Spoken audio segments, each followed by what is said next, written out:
श्री शिवाय नमस्तुभ्यम, हर हर महादेव। आप सभी तो जानते ही हैं कि कल से शारदीय नवरात्रि शुरू होने वाले हैं। तो दोस्तों, पूज्य गुरुदेव पंडित प्रदीप मिश्रा जी की कथा से सुन करके और समझ करके शारदीय नवरात्रि के मैं 3 उपाय लेकर के आई हूँ। दोस्तों, ये उपाय आपको कल से ही शुरू करने हैं। ये तीनों उपाय कल से ही करने वाले उपाय हैं, आपको इन दिनों को नहीं चूकना है। पहले ये जानते हैं कि ये उपाय हमें किस चीज़ के लिए करने हैं।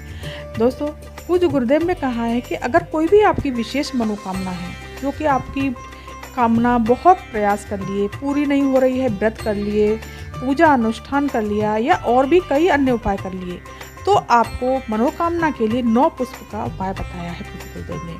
और दूसरा उपाय बताया है रोग बीमारी के लिए। अगर आप बहुत ज़्यादा रोग से ग्रसित हैं और रोग आपका दूर नहीं हो रहा है, या आपको दवाइयाँ नहीं लग रही हैं, या फिर कोई आपको भय लगा हुआ है, कैसा भी किसी भी प्रकार का भय हो सकता है दोस्तों। वो तीसरा उपाय बताया कि आपका कोई कार्य अटक रहा है, वो कार्य पूरा नहीं हो रहा है। जैसे कि आप कोई प्रॉपर्टी खरीदना चाहते हैं, वो प्रॉपर्टी ले नहीं पा रहे हैं, या आप कोई प्रॉपर्टी बेचना चाहते हैं, वो प्रॉपर्टी बिक नहीं पा रही है, या कोई भी अन्य कार्य है वो अटक रहा है, जो चाहते हैं कि ये मेरे कार्य पूरा हो ही हो, मुझे इसमें सफलता प्राप्त मिले हो ही हो, तो आपको ये उपाय जरूर करना चाहिए। तो दोस्तों, चलिए जानते हैं। वीडियो पर आगे बढ़ने से पहले अगर मेरे YouTube चैनल पर नए आए हैं तो मेरे चैनल को सब्सक्राइब कर दीजिएगा, वीडियो को लाइक कर दीजिएगा और कमेंट में श्री शिवाय नमस्तुभ्यम हर हर महादेव जरूर लिखिएगा। दोस्तों, पूज्य गुरुदेव कहते हैं कि नवरात्रों में दोस्तों हमें कलश स्थापना जरूर करनी चाहिए।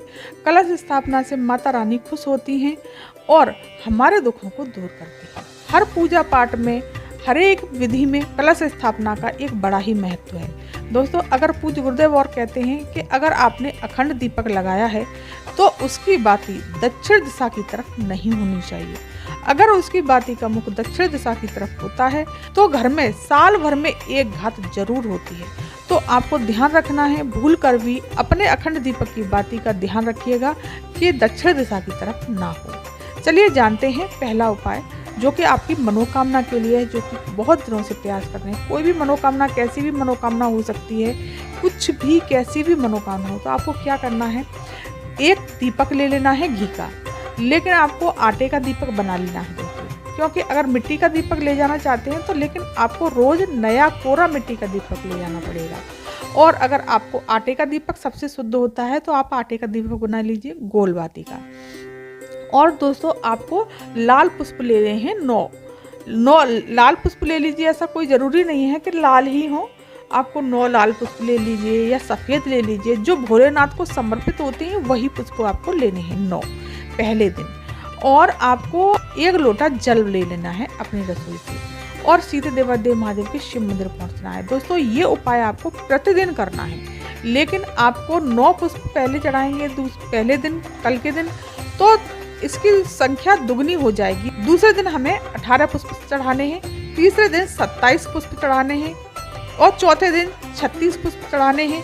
इसी प्रकार से आपको क्रम आगे 9 प्लस करते हुए जोड़ते जाना है और ये 9 दिन तक उपाय करना है। आपको क्या करना है, सबसे पहले देवादेव महादेव के शिव मंदिर पहुंच करके उत्तर दिशा की तरफ मुख करके खड़े हो जाना है और आपको जल समर्पित करना है। अपनी कामना को कहते हुए जल समर्पित कर देंगे। फिर आपको पुष्प समर्पित करने हैं। एक पुष्प समर्पित करते जाइए, श्री शिवाय नमस्तुभ्यम मंत्र का जाप करते जाइए और अपनी कामना को कहते जाना है। साथ ही साथ एक पुष्प ही समर्पित करने हैं दोस्तों, और ये नहीं है कि आपने इकट्ठे पुष्प समर्पित किए हैं, नहीं। और डंडी का भाग तो ऊपर की तरफ रखना और जो फूल का भाग है वो भगवान भोलेनाथ की शिवलिंग से टच करता हुआ होना चाहिए। इस प्रकार से आपको सारे पुष्प समर्पित कर देने हैं। और फिर आपको एक दीपक लगा देना है जो घी का है।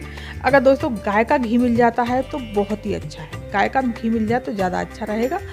और फिर आपको दीपक लगा के प्रणाम करते हुए अपनी कामना को उसी टाइम बोल देना है, अपने घर आ जाना है। अब आपको जो बीच में दिन पड़ेंगे उनमें क्रम तो मैंने बता ही दिया है कि 9 का प्लस आपको करते जाना है, और ये पुष्प और ये दीपक और जल जिस प्रकार से अभी बताया है इसी प्रकार से करना है। बीच में आपको कोई मनोकामना नहीं बोलनी। अब ये मनोकामना बोलनी है आपको 9वें दिन, जिस दिन 81 पुष्प चढ़ेंगे। आपको जो 9वें दिन 81 पुष्प चढ़ेंगे, क्योंकि ये 9 की संख्या करते जाएंगे तो 81 पुष्प 9वें दिन चढ़ेंगे। फिर आपको यही क्रम करना है और फिर आपको मनोकामना दोबारा से बोलनी है। और प्रणाम करते हुए सीधे घर चले आए। दोस्तों कैसी भी कोई भी मनोकामना होगी ना, वो भोलेनाथ शीघ्र से शीघ्र पूरा करेंगे और माता रानी आपके सुखों को जरूर भरेंगे। और अगर पुष्प ये सोच रहे होंगे कि अगर पुष्प ये मेरे गिर जाएंगे, तो गिर जाने तो कोई दिक्कत नहीं है, शिवलिंग पर हमने तो समर्पित किए ना, वो गिर जाएंगे तो कोई दिक्कत नहीं है, कोई बड़ी बात नहीं है। और फिर आपको सीधे अपने घर चले आना है। बहुत ही सुंदर अचूक उपाय है। अब चलिए दोस्तों जानते हैं दूसरा उपाय है रोग बीमारी के लिए, जो कि पूज्य गुरुदेव ने कहा है कि अगर आपके घर में बहुत बड़ा रोग हो गया है और वो रोग बीमारी दूर ही नहीं हो रही है, दवाइयाँ आपके घर पे लग नहीं रही हैं, या कोई भी भय है, किसी भी प्रकार का भय है, और आपको ऐसा लगता है कि मेरे यहाँ किसी ने टोना टोटका तो नहीं कर दिया, या आपको ऐसा लगता है कि मेरे यहाँ कोई भूत प्यादा का चक्कर तो नहीं है, या किसी भी प्रकार का डर है, तो आपको ये उपाय जरूर करना चाहिए। आपको क्या करना है, आपको रात्रि में एक तांबे के कलश में जल भर करके आपको अपने घर में रख देना है। अपने घर में कलश रख दिया आपने, अब क्या करना है, आपको सुबह उठना है। सुबह उठ करके आपको उस कलश को उठाना है और उसमें आपको एक बेलपत्री डाल देनी है। बेलपत्री डाल करके उसको आपको पूरे घर में घुमाना है, श्री शिवानंद मंत्र का जाप करते हुए। और घुमाने के पश्चात आपको सीधे पहुंच जाना है नीम के वृक्ष के नीचे। नीम के वृक्ष के पास पहुंच करके श्री शिवानंद मंत्र का जाप करते हुए माता रानी का स्मरण करके आपको नीम के वृक्ष के नीचे उस जल को समर्पित कर देना है। तो जो गुरुदेव कहते हैं कि नीम के वृक्ष के नीचे 9 दिनों तक सारी शक्तियां विराजमान रहती हैं। कैसी भी शक्तियां हो, माता दुर्गा की सारी शक्तियां 9 दिनों तक नीम के वृक्ष के नीचे विराजमान रहती हैं। कोई भी कैसी भी परेशानी होगी, कोई भी कष्ट होगा, वो सब दूर हो जाएगा। कोई किसी भी प्रकार का भय होगा, वो भी दूर हो जाएगा। बहुत ही सुंदर सा अचूक उपाय है। इस उपाय को आपको 9 दिन तक लगातार करना है दोस्तों। इसको करने से बहुत ही जल्द आपके घर में सुख शांति भी आएगी। चलिए दोस्तों जानते हैं तीसरा उपाय।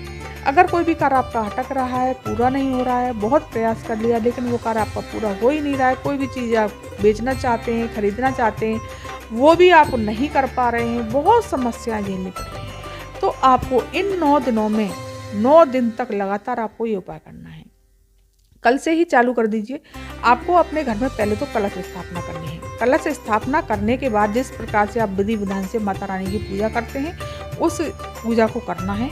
और डेली आपको एक कन्या को बुलाना है और डेली उसको भोजन कराना है और एक लाल रंग की चुंदरी उस कन्या को उड़ानी है। ये उपाय आपको जरूर करना है। डेली आपको बुलाना है, डेली भोजन कराना है, लाल रंग की चुंदरी उड़ानी है, महावर कलर ये सब बिंदी वगैरह ये जो भी सामान है वो उसको लगा देना है दोस्तों, और उसको प्रणाम करके दक्षिणा दे करके उसको विदा कर देना है। ये उपाय आपको 9 दिन तक लगातार करना है। फिर देखना आपको जितने भी कार्य होंगे, जो भी रुकावटें आ रही होंगी, वो सब दूर होती चली जाएंगी।